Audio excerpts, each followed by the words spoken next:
Things have been getting a little hectic around here lately with the whole murders and kidnappings and the existential crisis of having your true self exposed to those around you. Maybe it's time to lighten the mood with a little wacky school camping trip. You get to find out some fascinating things, like how terrible the girls in your group are at cooking, or how there are literal cartoon characters in your class. Or you get to find out how Yosuke's a real fucking asshole. What I mean is, are we gonna be safe alone with you? Oh, I see how it is.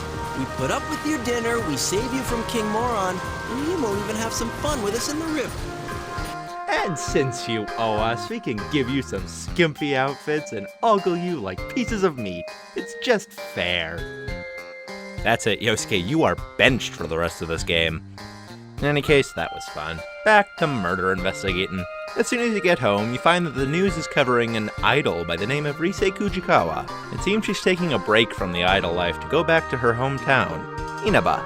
If what you guessed earlier is true, she kind of fits the trend of the people who are being thrown inside the TV. Rise may very well be the next target, so you decide to keep an eye on the Midnight Channel. Sure enough, it's not long before another rainy night, and she appears.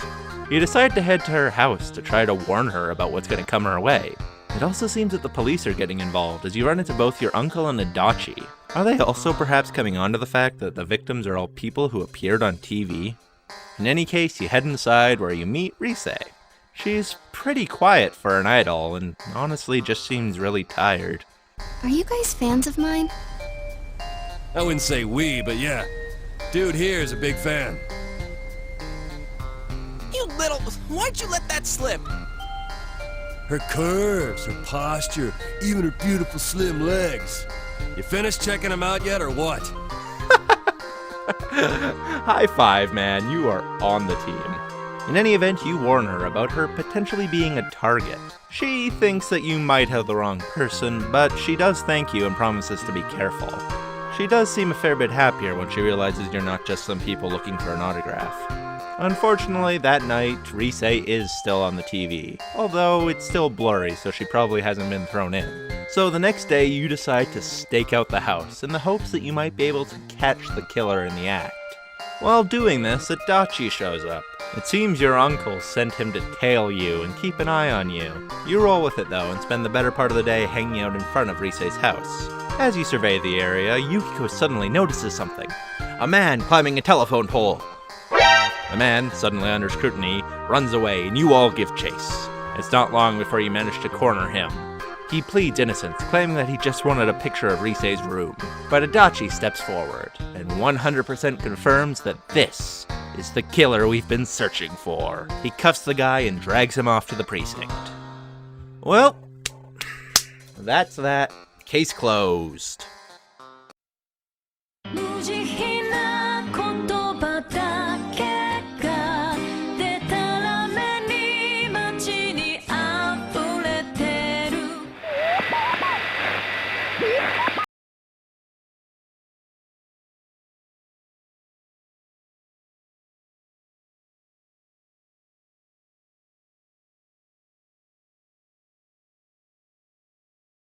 Obviously that guy was just some random creep and the killer is still at large, as Rise has been thrown in the TV.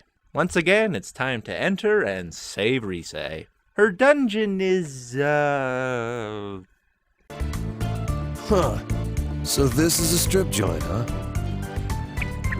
The place is as windy as ever, and the shadows are more powerful than before. Eventually, though, you do make it to the top, where you find Rise confronting her shadow. This time, the shadow claims that Rise really wants to bear it all.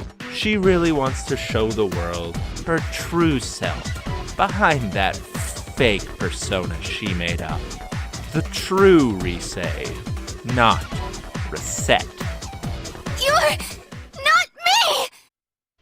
And now for something completely different.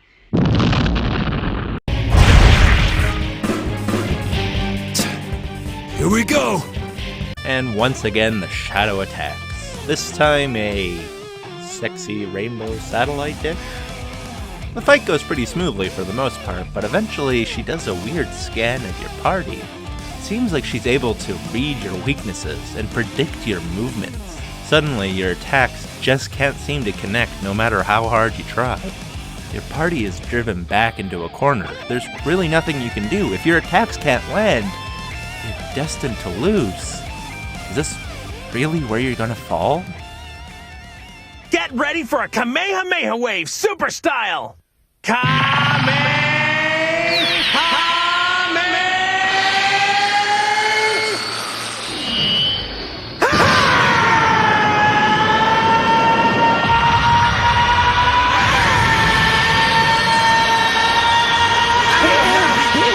And so Teddie is the one who saves the day. Despite looking like a Teddy pancake, he does appear to be alright, so you decide to check on Rise. She's come to the realization that, whether it be her shadow, herself, or even Rosette, they're all a part of who she is. At the end of the day, there's no real me. With her hidden self faced, Rise too awakens to the power of Persona. And with that, you have your next, wait, what? Teddie?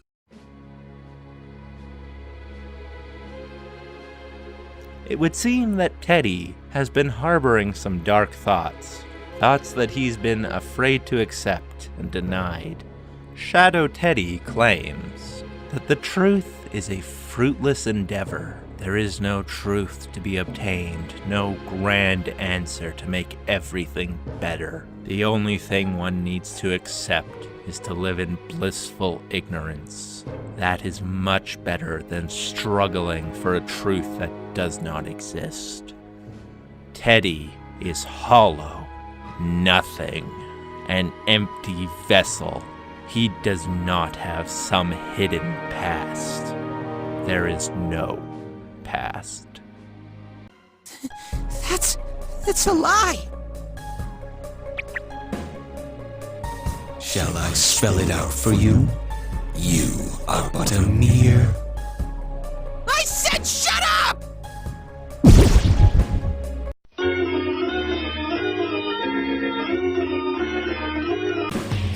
Then I will grant you one truth. You will all die here.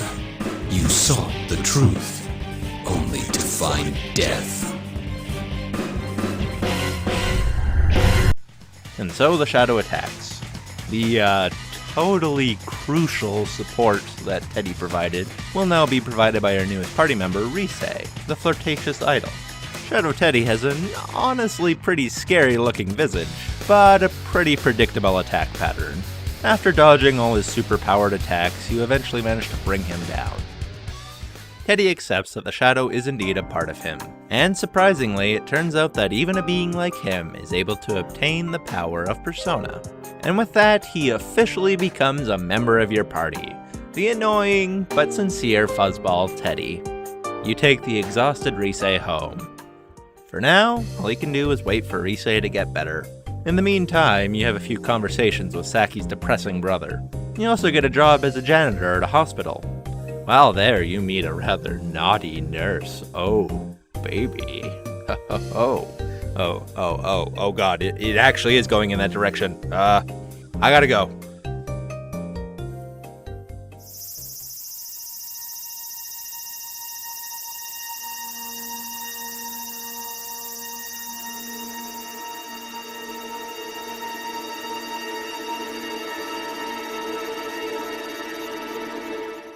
There was another murder last night. Another body found hanging upside down. And it's someone you know this time. King Moron. Really? The guy's dead and we're gonna keep calling him King Moron. Oh, okay. Yeah. In any event, this death is unlike anything that's come before. He didn't appear on TV beforehand. Heck, he didn't even appear on the Midnight Channel. Was any of this connected at all to the murders? Were all your assumptions wrong up until now? This topic's getting pretty heavy. Quick, do something wacky.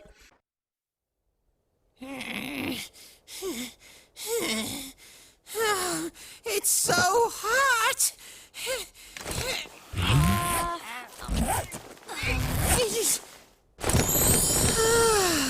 Whoa!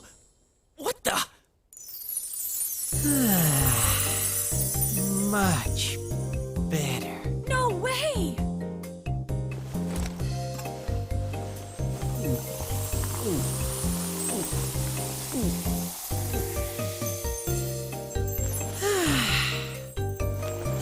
that hit the spot. Yes, it seems that Teddie's managed to grow a body? Huh. In any event, you might as well use this time to go see if Risei's feeling better. On your way there, you run into that blue-haired boy that was talking to Kanji. He seems to know a lot about this case.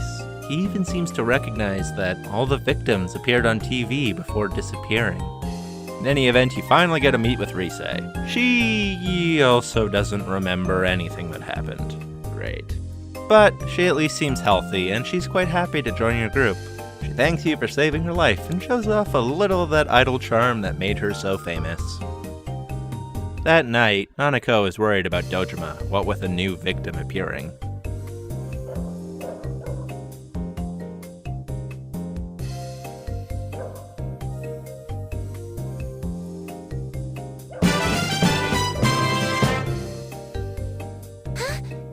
Do it again! Do it again!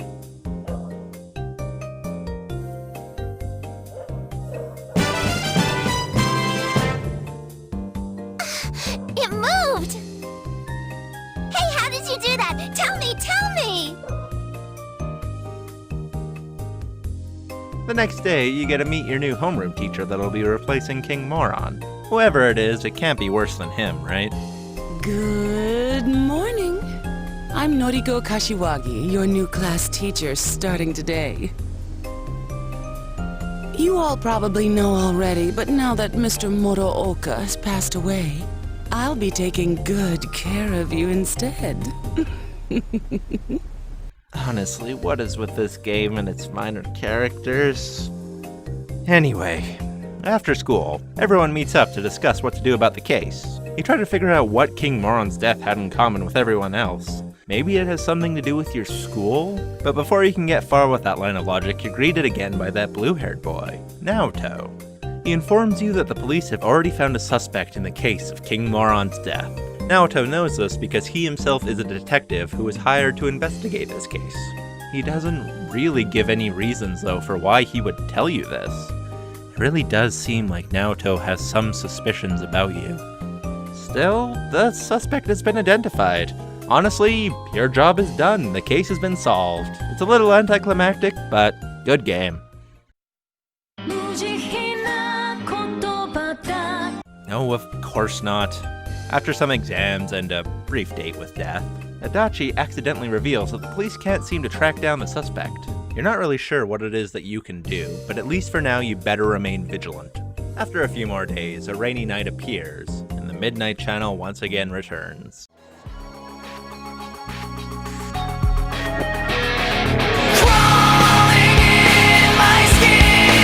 Everything about this seems weird. There was no lead up to this, no blurry images beforehand, no this kid appearing on the news beforehand.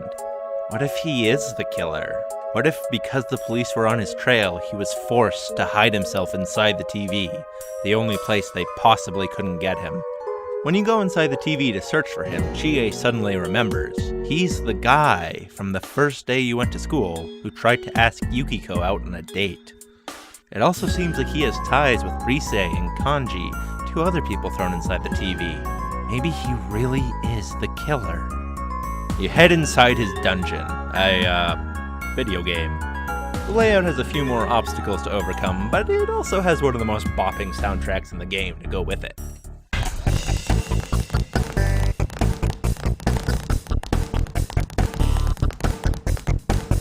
What? The guy might be a murderer, but at least he has good taste in music. You eventually make it to the top, where you find the boy, Mitsuo, confronting his shadow. The real Mitsuo seems to be arguing with it. He loudly exclaims that he, alone, killed all three of them. The shadow seems unusually calm. It claims that he is empty. He is nothing. And he is him. I don't give a damn what this imposter's saying! You hear that? You have nothing to do with me! Get out of my sight!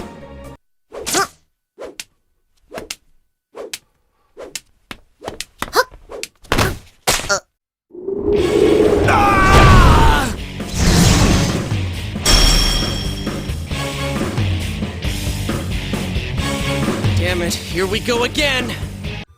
The Shadow is a child, hidden within the confines of some retro armor.